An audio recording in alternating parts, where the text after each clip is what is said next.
Molweni sanibonani. Ninjani niyaphila? Sithembe niyaphila bafethu. Ngibingelela mfo wamkhonza. Sorry. Ngiyabonga futhi ngiyanamukela namhlanje. Ngibonga ama new subscribers to this channel. Ngibonga nama followers ku TikTok. Cela uma ungaka subscribe ku TikTok, sorry ku YouTube. Subscribe manje.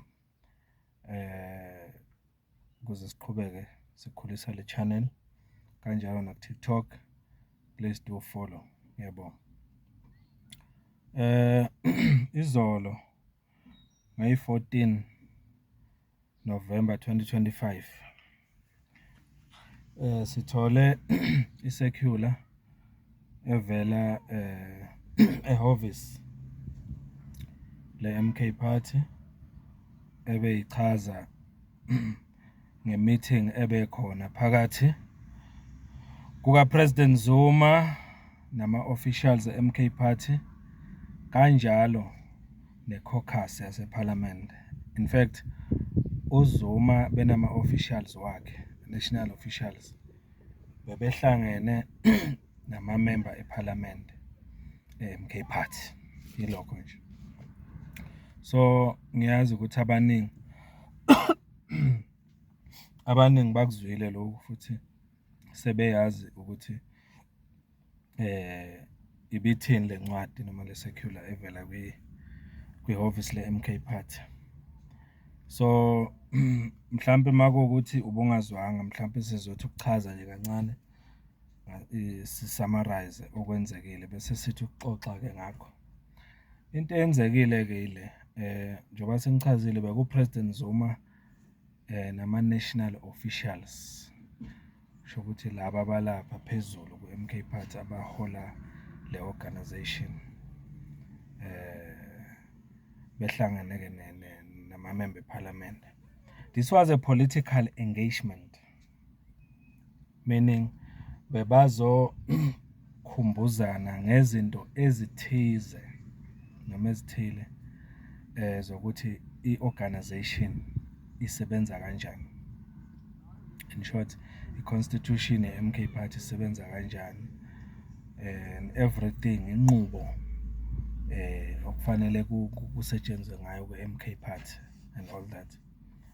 This was a strategic meeting to strengthen certainty because njengamanje kunezinto eziningi okuthi abaningi bathi mabebuka zenzeka ke MK Party babone ngathi MK Party ngathi ayisena direction. Iloyo nje uzenzela umathanda, iloyo idonsa abhekele nomunye udonsa abhekele.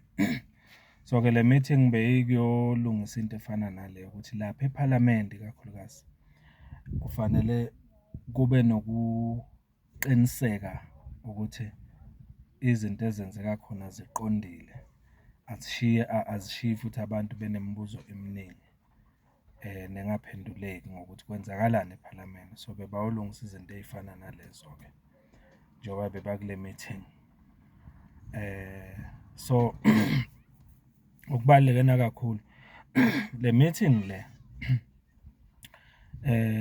okugcizelelwe kule ncwadi bekuwukuthi izokhumbuza amalungu eParliament nawo wonke nje umuntu oyimember yeMK Party ukukhumbuza ukuthi iMK Party isungulelwe phezukwani. In short iyini foundation isisekelo seMK Party. Bekukhumbuza abantu beMK Party ukuthi iMK Party yakhelwe esisekelweni seMK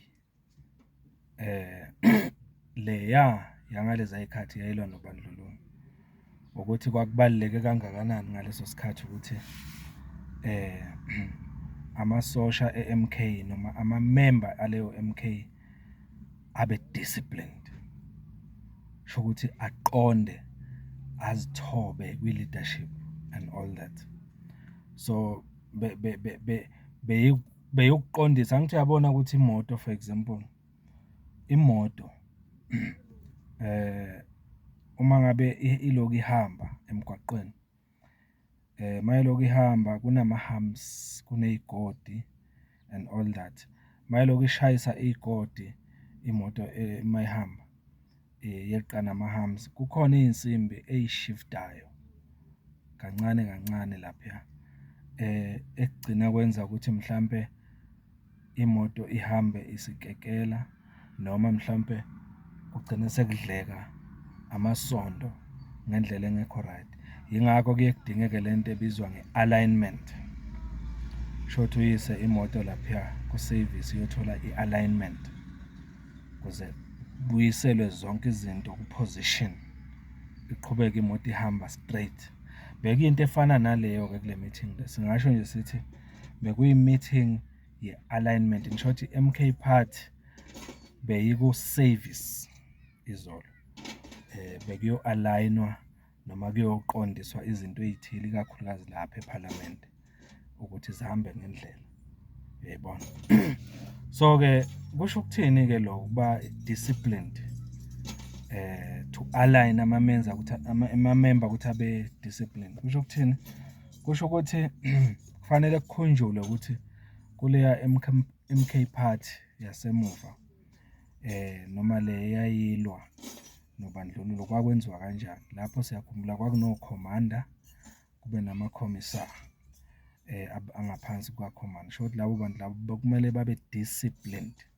Ukuba disciplined yini-ke? Kusho ukuthi noma ngabe uyazizwa ukuthi ufuna ukubheka le, kodwa uma ukhomanda wakho ne-organization noma i-order ye-organization MK ithi kubhekwa le, isifiso sakho leso uyasiflathela ubheke le la kuthiwa bheka khona. I-discipline igama laleyo nto leyo.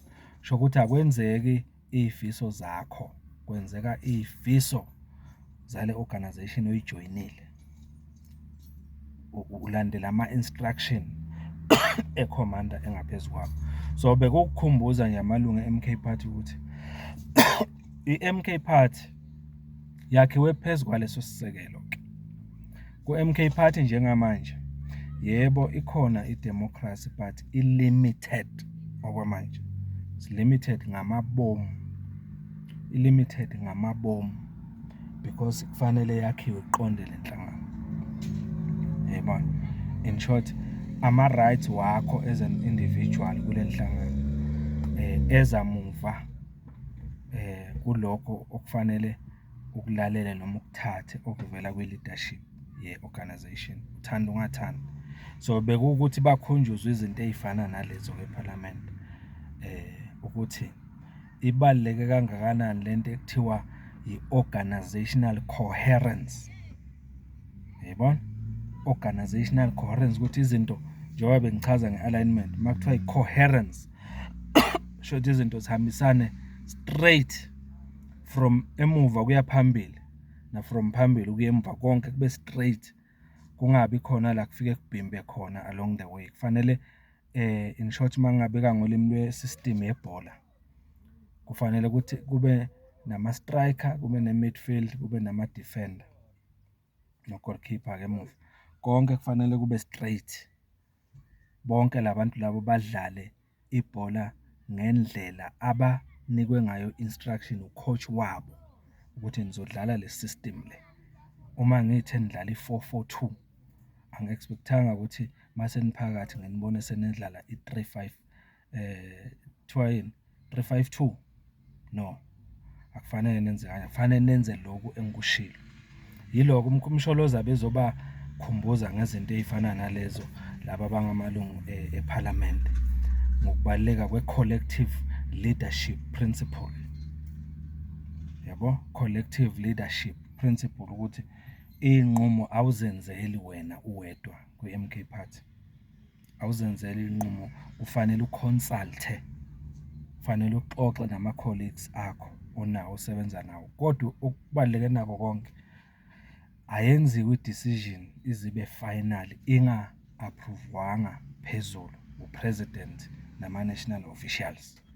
Noma ningayenza ePhalamende, kodwa leyo decision noma nina seniyithathile ukuthi sinquma lo ukuthi nasiyiphalamende, leyo decision ukuze ibe approved noma ibe valid, noma ithathwe njenge-decision ye-MK Party kumele ibe nestembu esivele office lika president we-MK Party. Uyayizwa leyo nto? So injalo nje bebawukhunjuzwa izinto ezifana nalezo-ke kule meeting yayizona. Okunye kokuvelile kule meeting njengoba abanye mhlawumbe bekhuluma ukuthi hayi Dr. Hlophe uxoshiwe ku-MK Party and all that. No. uDr. Hlophe kuveziwe la ukuthi he remains a member of parliament of the MK Party. Useyimember ye-MK Party uDr. Hlophe, and he's still a committed member of the MK. Njobe lapha eParliament nje useyilungu le-MK eliseParliament eli-committed futhi. Nakuba bengekho kule meeting ngenxa yokuthi ususpendiwe. Bengeke abe part of the meeting ngoba wenze njani? Ususpendiwe. Ngoba ngezwe abaningi babuza ukuthi kungane bengekho kule meeting. The meeting, it was a meeting between the president, national officials and the parliamentary caucus. So uDr. Hlophe bengeke abe part of the meeting because he is suspended at the moment. Siyakhumbula uthole i-precautionary suspension. Yayizwa leyo nto. Sazoba ne-legal team ekhethwayo ngokushesha ukuthi idile nalo lidaba, kucheckwe yonke into ukuthi kwenzakaleni, le nqumo ayithathile eyedwa uyithathe kanjani, bekwenze njani, and then soon kuzobe se kuvezwa i-report ivezwa upresident nama-national officials ukuthi nayi-ke i-report egcwele ukuthi kwenzakaleni nesinqumo ukuthi nasi ngayo yonke lento. Ikanjalo nje bafowethu. Yayibona. So bebawukhunjuzwa konke-ke lokho kule meeting. Nokuthi-ke ama-national officials athe esaxoxa nomongameli uPresident Zuma afinyelele esinqumeni sokuthi abona ukuthi akube no-acting leader of the MK Party in Parliament. Yayibona. Babe sebeqoka-ke ubani? Ucomrade uDen van Rooyen, Des van Rooyen. Yes, Des van Rooyen. Wam-approve umsholozi. Uyayizwa? Umsholozi uya-approve izinto eseniyishilo ngalo enicabanga ukuthi akakhethwe bese yena uya-approve. Eselalela imibono yenu wam-approve nje. Sikhuluma nje manje ongiyena oholi i-MK Party eParliament, uComrade uDes van Rooyen. Uyayizwa leyo nto? And then umama uColin Makhubela uyaqhubeka as a chief whip yeParliament ye-MK Party, usoswepu omkhulu we-MK Party eParliament, usebenza under ubani na? Under uComrade Des van Rooyen. Uyayizwa leyo nto? So uya-acta-ke kodwa uDes van Rooyen. It's not like now he's the leader of the MK Party in Parliament. He's the acting leader. Uya-acta for isikhathi esithile until kuze kudecide ngoHlophe ukuthi kwenzakalani. Uyayizwa leyo nto? So yeah, injalo nje. Yabo. So mhlawumbe abanye bayazibuza-ke ukuthi yini mhlawumbe bengenza kodwa uHlophe ukuthi athathe ama-decisions yedwa. Ama-decisions abaluleke kangaka futhi. Impela nje azamkhiphe uChief Whip uMama Makhubela, amkhiphe ukuthi ayeke kulesikhundla sokuba uChief Whip. Khona lapho bese wenzani? Ufaka uComrade uDes van Rooyen ukuthi abe uChief Whip without umsholozi as president of MK Party nama-national officials. Yini le yenza uHlophe ukuthi enze kanje? Asazi nama ngazi. Asazi, angazi futhi. Kodwa mhlawumbe ukufika kukaComrade uTony Yengeni ukuthi azoba i-deputy president yesibili kaMsholozi kungenzeka kube nomthelela.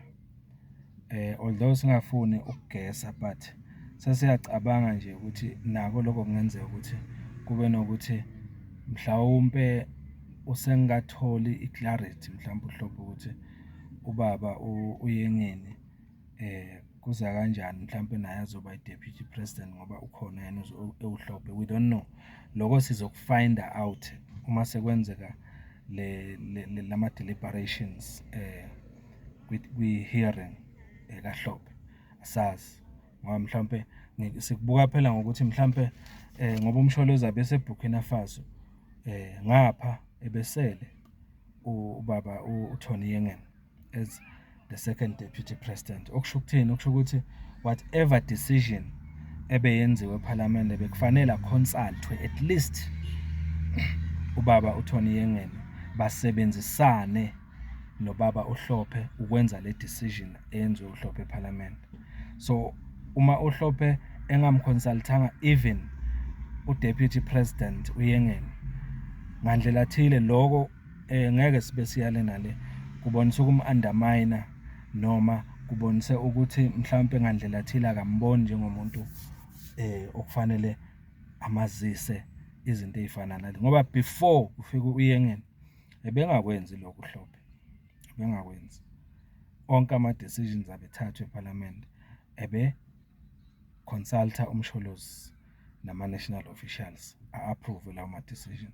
But ukufika kwa comrade Tony Yengen kubonakala ngazothi ubone nje kungenasidingo uHlophe okungenzeka kusho something nako lokuthi mhlawumbe kukhona izinto angekho happy mhlawumbe ngazo ngokufika kuka comrade Tony Yengen. We don't know, we will find out ezikuhamba isikhathi.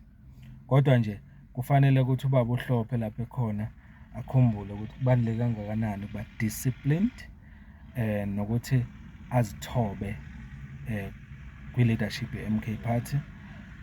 Njengoba sesichazile MK Party isebenza like leya MK yangesikhathi sangobandlululo in terms of i-discipline.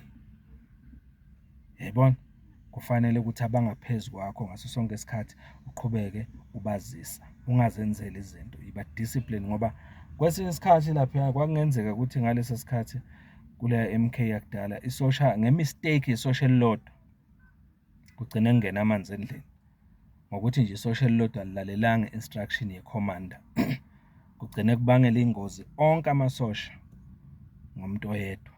So kubalekile ukuthi onke amasosha omkhonto wesizwe azi ukuthi kubaleke kangakanani ukulalela the main commander nokuconsulta the main commander ubaba umsholozi angazenzeli inqumo engazi ucommander we-MK Party. Injalo nje bafethu imali lapho futhi. So bekuyiloko ke bekwenzeka eParliament empeleni kule meeting beyikhona izolo. Engicabanga mina nje ngomfuka Mkhonza ukuthi into lena bekubaleke kakhulu ukuthi yenzeke. Futhi angiboni lento le isho ukuthi kuhamba wrong ku-MK. No, i-MK iyona political party mina ngokwami njengomfuka Mkhonza disciplined and straightforward efuna ukubuyisa isithunzi salelizwe ngendlela eright. Ngoba mawungabheka nje izinto eziningi nje basibuka lapha phezulu ku-government. Mawungabheka thina la eSouth Africa sinayo president ngegama nje. Buka izinto ezenzeka kuma minister wakhe, izinto azenzayo. Yilo izenzela ngendlela yakhe nangendlela afisa ngayo. Bangamtshela upresident kuqhubeke nje abe uminister lo muntu. Izwe life liye phambili. Angeke kwenzeke ngaphansi komsholozi lo. Umsholozi uthatha ama decision ngokusheshsha kuze izinto zilunge. Sifuna i-leadership enjalo eSouth Africa kuze izinto ziqonde zithi enjalo nje. So in the case ka baba uHlophe asethembe kuzohamba kahle uzosangluka ubaba uHlophe come back to his senses abone ukuthi wenze iphutha. Alilungise futhi angakhubeki bese naye mhlawumbe ngenxa yepride agcine esebona ukuthi akavalelisa ku-MK Party. Funa nje asithobe abe disciplined abuye aqhubeke alide le party eParliament. Injalo nje bafethu. Ngiyabonga kakhulu mfoka Mkhonza lo. Bengihlaziya nje lokho kwenzeka ku-meeting yayizolo kaPresident Zuma, national officials ne-caucus yeParliament. Konke kuhamba kahle. Ayikho into ejekile ku-MK Party njengoba abanye besho njengamanje besho lokho nalokho. There's nothing wrong eyenzeka ku-MK Party. Futhi lokho kwenzakalayo kunokuthi kuyi-destroy MK Party, kuyinika isithunzi kubantu esiyaphambili ukuthi nayo iphathi esingathembela kuyo ethatha ama-decisions uma kufanele wathathe ngaphandle kwefear nefavor ukuthi umuntu kusiphi isikhundla. Injalo nje bafethu, siyabonga kakhulu. Asihlangane kuma-video alandelayo. Please share, subscribe ku-YouTube guys, please. Ngiyabonga kakhulu. Thank you so much.